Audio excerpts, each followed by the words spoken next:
स्वागत है आप सभी का हमारे साथ साप्ताहिक राशिफल में वीकली राशिफल, जिसमें हम बात करने जा रहे हैं 9 जून से लेकर और 15 जून तक क्या कहते हैं आपके सितारे, कैसा रहने वाला है ये पूरा हफ्ता आपके लिए। देखिए, जब भी हम साप्ताहिक राशिफल की बात करते हैं चंद्रमा को जरूर देखते हैं, क्योंकि चंद्रमा ही एक ऐसे प्लैनेट हैं जो हफ्ते में 2-3 बार बदल जाते हैं। इस पूरे ही हफ्ते में मून की जो स्थिति रहने वाली है, चंद्रमा तुला, वृश्चिक, धनु और लास्ट डे वो मकर में रहेंगे 15 तारीख को। इन सब चीजों का आप पर क्या प्रभाव पड़ेगा, साथ ही साथ इस हफ्ते में सूर्य भी एक ऐसे प्लैनेट हैं जो अपना स्थान परिवर्तन करेंगे, जिसे हम सूर्य संक्रांति कहते हैं, महीने में एक बार बदलते हैं। तो सूर्य भी 15 जून को लगभग सुबह 6:45 बजे अपना स्थान परिवर्तन करेंगे और इसका आपके जीवन पर क्या प्रभाव पड़ेगा ये भी हम देखेंगे।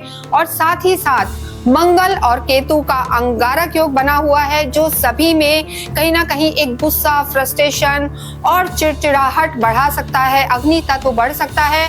इसके साथ ही शुक्र की स्थिति बहुत अच्छी बनी हुई है, जो सभी के जीवन में लग्जरी बढ़ाने वाली होगी। तो क्या करना है आपको, आइए हम देखते हैं। यहाँ हम बात करेंगे कि मेष राशि के लिए ये सप्ताह, ये वीक कैसा रहने वाला है, यानी 9 जून से लेकर और 15 जून तक क्या कहते हैं एरीज के सितारे, मेष के सितारे। और इस वीडियो में हम बात करेंगे पूरे ही वीक की वीकली राशिफल है। तो देखिए, सबसे पहले उसके लिए जरूरी है कि चंद्रमा की स्थिति कैसी है। जब भी हम साप्ताहिक राशिफल की बात करते हैं तो मून को देखते हैं। मून यहाँ पूरे ही वीक आपके लिए तुला में मूव करेंगे, वृश्चिक में और धनु में, और आखिरी दिन यहाँ पर मकर में भी रहेंगे। इससे साथ साथ हम यहाँ पर चार्ट भी देखते हैं, क्योंकि ये जो वीडियो हम बनाते हैं गोचर के आधार पर बनाते हैं। आपके फर्स्ट हाउस में शुक्र विराजमान है, सेकंड हाउस में आपके सूर्य हैं, थर्ड हाउस में यानी मिथुन में गुरु और बुध हैं। 15 तारीख को जो सूर्य हैं, 15 जून को सूर्य यहाँ से निकलकर मॉर्निंग में यानी हफ्ते के आखिर में जेमिनी में आ जाएंगे, मिथुन में आ जाएंगे। तो मिथुन में 3 ग्रह हो जाएंगे, सूर्य, गुरु और बुध आदित्य योग का निर्माण हो जाएगा। उसके बाद 5th हाउस में आपके अंगारक योग बना हुआ है, मंगल और केतु हैं। साथ ही साथ 11th हाउस की अगर हम बात करें, 11वें भाव में आपके राहु है और 7.5 चल रही है, तो 12वें घर में आपके शनि है। तो इस हिसाब से, इस चार्ट के हिसाब से कैसा रहेगा आपका समय। और जैसे हमने बताया, जब हफ्ता शुरू होगा तो शुरुआत बहुत अच्छी है, क्योंकि जो चंद्रमा की स्थिति है केंद्र में है।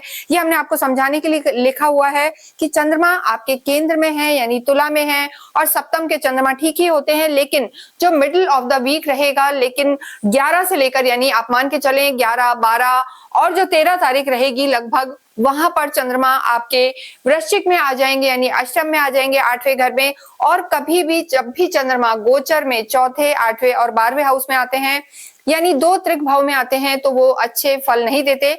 चाहे आपकी हेल्थ की बात हो, चाहे आपके करियर की बात हो, या कोई और भी बात हो। तो यहाँ स्थिति हम देख सकते हैं कि 9, 10, 11 तो आपके अच्छे रहने वाले हैं, लेकिन 12, 13, 14 यानी 11 की इवनिंग से ही मान लें 12, 13, 14 को आप थोड़ा सा, 12, 13 को स्पेशली थोड़ा सा सिंक फील करेंगे, क्योंकि जो चंद्रमा है वो आपके अष्टम में रहेंगे। और एंड ऑफ द वीक की अगर हम बात करें, जो वीक का आखिरी दिन होगा 15 तारीख, या लगभग आप मान के चले 14 की शाम से ही चंद्रमा पुनः आपके जो है उनकी स्थिति आपके भाग्य में रहेगी और कर्म क्षेत्र में रहेगी, तो स्थिति अच्छी रहने वाली है। तो 12, 13 को, 11, 12, 13 को आपको बहुत ज्यादा ध्यान रख के चलना है। किन चीजों में आपको ध्यान रखना है ये हम यहाँ बताएंगे।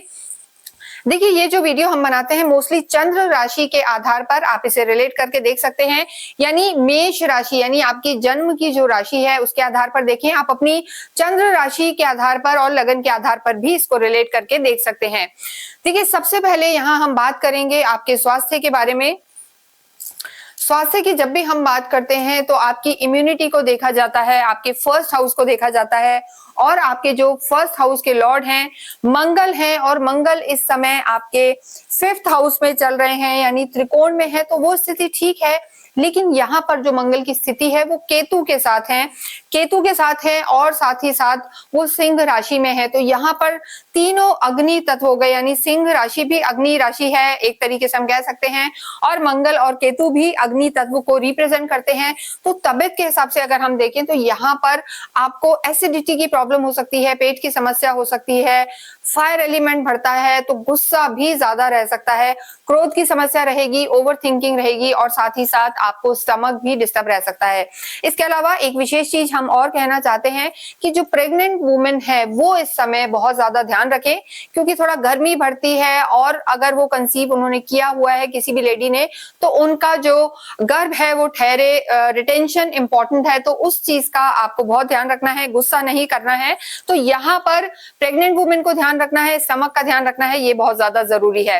अन्यथा यहाँ पर आपकी चीजें ठीक रहने वाली है। देखिए सिर्फ इस हफ्ते की हम बात कर रहे हैं, अन्यथा साढ़े साथी के प्रभाव तो रहते हैं, वो हम पहले बता चुके हैं। नेक्स्ट यहाँ पर हम बात करते हैं आपकी लव लाइफ की।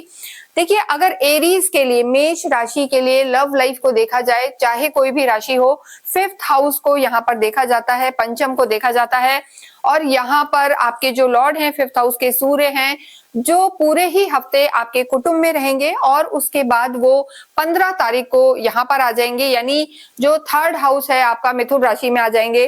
तो लव लाइफ यहाँ पर ठीक नजर आ रही है, लेकिन पंचम हाउस में मंगल और केतु का अंगारक योग बना हुआ है, यानी गुस्सा बहुत ज्यादा रह सकता है, आपको ज्यादा रह सकता है, यानी आपके पार्टनर के लिए हम नहीं कहेंगे, हालांकि वो भी सूर्य हैं और आप मंगल हैं, तो ऐसे में क्रोध की स्थिति रह सकती है और यहाँ पर आपको अपनी लव लाइफ का इस हफ्ते विशेषकर बहुत ध्यान रखने की जरूरत है।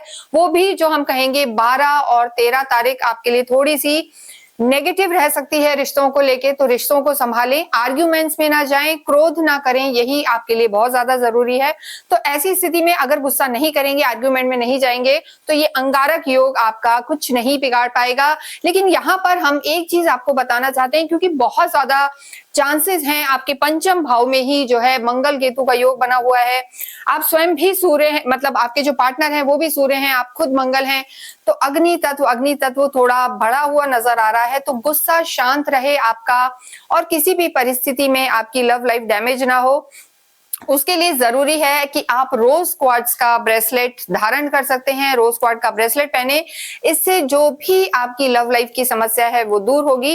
रोज क्वार्ट्ज एक क्रिस्टल है, पिंक कलर का होता है और ये लव लाइफ के लिए हम कहेंगे बहुत बेटर है, बॉन्डिंग अच्छी रहती है, अट्रैक्शन रहता है। तो मेष राशि के लिए हम जरूर बोलेंगे कि उन्हें अपनी लव लाइफ के लिए धारण करना चाहिए। आप चाहें तो यहाँ पर नंबर्स दिए हुए हैं और आप हमारी साइट पे जाके इसे बाय कर सकते हैं, क्योंकि हम यहाँ पर इसे पूरी तरीके से ऑथेंटिक रूप में देते हैं, अभिमंत्रित करके देते हैं। तो इसे आप अवश्य लें और आपकी कोई क्वेरी हो तो यहाँ नंबर्स हैं, आप हमसे संपर्क कर सकते हैं। क्योंकि ये वीडियो गोचर के आधार पर है, आपकी खुद की कुंडली में स्थिति कैसी है ये भी देखना बहुत जरूरी है। तो आप चाहें तो हमसे कुंडली का अवलोकन करवा सकते हैं। नेक्स्ट यहाँ पर हम बात करेंगे आपके वैवाहिक जीवन की। देखिए मेष राशि के लिए अगर हम बात करें तो वैवाहिक जीवन के लिए हमेशा 7th हाउस को देखा जाता है और इस हफ्ते की अगर मैं बात करूं तो 9 जून से लेकर और 15 जून तक वैवाहिक जीवन यहाँ पर अच्छा नजर आ रहा है। वैवाहिक जीवन के जो स्वामी हैं शुक्र हैं और आपके सामने ही बैठे हैं, आपकी लगन में बैठे हैं और अपने ही घर को देख रहे हैं, तो एक तरीके का राजयोग होता है, दृष्ट राजयोग। तो ऐसे में वैवाहिक जीवन यहाँ पर अच्छा नजर आ रहा है, उसमें कोई परेशानी नहीं है, साथ में टाइम स्पेंड करेंगे, घूमेंगे फिरेंगे और एक दूसरे के लिए सपोर्टिव भी रहेंगे, एक दूसरे को समझेंगे भी। तो आप निश्चिंत रहें, वैवाहिक जीवन यहाँ पर अच्छा है। नेक्स्ट हम बात करते हैं आपके कर्म क्षेत्र की, प्रोफेशनल लाइफ की। देखिए प्रोफेशनल लाइफ के लिए 10th हाउस को देखा जाता है, दशम को देखा जाता है और यहाँ के लॉर्ड आपके जो है 10वें भाव के स्वामी शनि हैं, शनि 12वें घर में चल रहे हैं। और आपके जो पूरे वीक की अगर हम स्थिति देखें तो देखिए वैसे यहाँ पर चीजें आपकी ठीक नजर आ रही हैं। वीक के एंड में सूर्य परिवर्तन करके 3rd हाउस में आएंगे, गुरु की दृष्टि आपके भाग्य पे है, तो काम चीजें ठीक है, लेकिन भागा दौड़ी बहुत ज्यादा नजर आ रही है और यहाँ पर ओवर एक्सर्ट फील करेंगे, यानी सब कुछ करते हुए भी थोड़ा सा इस हफ्ते में मेष राशि वालों को ऐसा फील होगा कि वो सेटिस्फेक्शन नहीं मिल रहा है कि मैं इतनी मेहनत कर रहा हूँ फिर भी उतना जो हम कहेंगे उतना कमा नहीं रहे हैं आप, या उतना नाम नहीं हो रहा है, ऐसा आपको फील हो सकता है। तो थोड़ा सा जो हम कहेंगे कमी यहाँ पर नजर आ रही है, अन्यथा भागा दौड़ी रहेगी, पैसा भी आएगा, कर्म भी होगा। क्योंकि देखिए पैसे धन भाव के जो लॉर्ड हैं वो शुक्र हैं, वो आपकी लगन में बैठे हैं, तो शुक्र की स्थिति बेहतर है।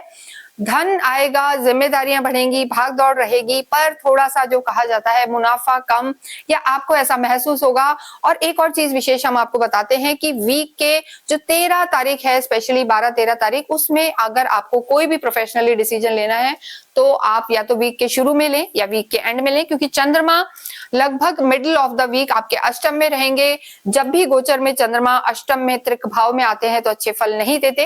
कोई डिसीजन आपका गलत हो सकता है, निर्णय डिफिकल्ट हो सकता है, खराब हो सकता है, जिसके बाद में आपको परिणाम भुगतने पड़ सकते हैं। अन्यथा ये वीक ठीक रहने वाला है, गुस्सा नहीं करना है, ये भी बहुत जरूरी है।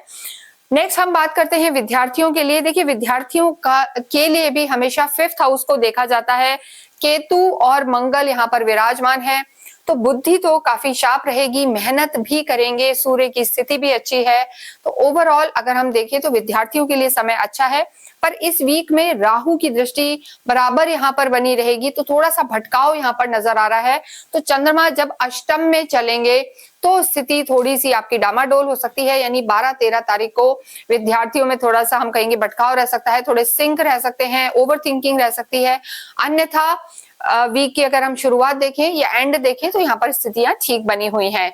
इसके साथ ही हम यहाँ बात करते हैं आपके अध्यात्म की और आपके भाग्य की। देखिए, आध्यात्मिक आप होते हैं, 3rd हाउस में आपके गुरु विराजमान हैं और गुरु यहाँ लंबे समय तक रहने वाले हैं। तो इस हफ्ते की बात करें, केतु भी आपके धर्म त्रिकोण में है, तो अध्यात्म तो यहाँ पर इस हफ्ते आपका बढ़ने वाला है, आध्यात्मिक आप रहेंगे।